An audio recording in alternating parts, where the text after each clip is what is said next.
What does Bald and Bankrupt really think of India? In his videos, Bald and Bankrupt talks about how much he appreciates India, even going so far as to say he quote-unquote fell in love with the country. But you will notice that as soon as he built a following and started getting decent money from YouTube, his immediate move was to leave the country.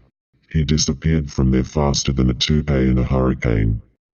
So the question arises, what are Bald and Bankrupt's real inner thoughts about India and Indians? The man is so adept at duplicity that the real answer can only be gathered from the place where he was most open, candid and truthful. That is when he was using his alias on the Roosh V forum. Under the cloak of anonymity was possibly the only time in his life that he was actually being 100% truthful. So what did he say about India when he was not beholden to uttering sweet words to win over the masses for his YouTube channel? When he was writing under his pen name The Fantasist, he stated that his 4 years in India was quote the biggest regret of his life unquote. Those are some powerful words. That is one big statement. So to be clear, the biggest regret of his life so far was not his divorce. The biggest regret in his life was not his rape trial and the actions leading up to it. The biggest regret of his life so far was his time spent in India. That must come as a real insult to the people of India. This man would rather be taken to trial for rape than live in India. It's a real 180 on what he says publicly. The complete opposite of what he professes in his videos and social media sites. So why did he really go back if he regretted his time there so much?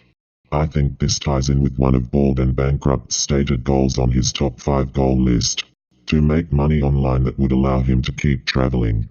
Ben has proven to be a very driven and astute and intelligent operator. He understands human emotions and knows how to play and manipulate people. Not just women but also men. Ben had seen from Harold's videos that YouTube was a viable source to income. And he also knew that views equals money.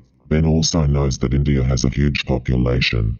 I'm sure Ben realized somewhere along the line that this huge population of India, which is over 1 billion people, would be a great force to harness when establishing a YouTube career. There is absolutely no doubt that Ben took note of and studied the YouTuber Carl Rock. Ben has admitted that he watched and followed Carl Rock's channel before making his own India videos. It would not be lost on Ben that Carl Rock went overnight from being a nobody to being a YouTuber, amassing hundreds of thousands of views on multiple videos based solely on his position as the only English-speaking content creator in India. Ben saw a market niche and exploited it. Ben copied Carl Rock's formula for YouTube stardom. He began diving into the process of making regular content based in India after Carl Rock had blazed the path. But with his extrovert nature and his interactions with locals, he quickly gathered much more momentum amongst the Indian viewers, and it propelled him to in time surpass Carl Rock easily. Ben had begun to make a name for himself in the YouTube space, but as soon as this was established and he'd harnessed the Indian masses to gain the following required to become a YouTube force, Ben quickly left the country. As soon as the following he'd built allowed him to sustain himself on YouTube money, he left. So in conclusion, if you ask me if Ben truly loves the country of India, I would say no. Not at all.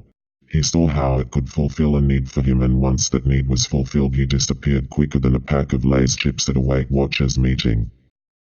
If Ben loved the country, he'd be there now when he doesn't still have the need for the teeming Indian masses to bulk up his social media clout on his various accounts. Instead, he has made no plan to return at all. It's almost a certainty that he will never ever return unless it's for some promotional purpose. He may sometime in future do a quick junket there to stoke the fires of social media, but you can bet your last rupee he will not be staying for any extended period of time. As he said, his time in India and amongst Indians was the #1 biggest regret of his entire life, so I doubt he would want to spend much more time than strictly necessary there. Especially now that he has the freedom and money to be and live wherever he wants.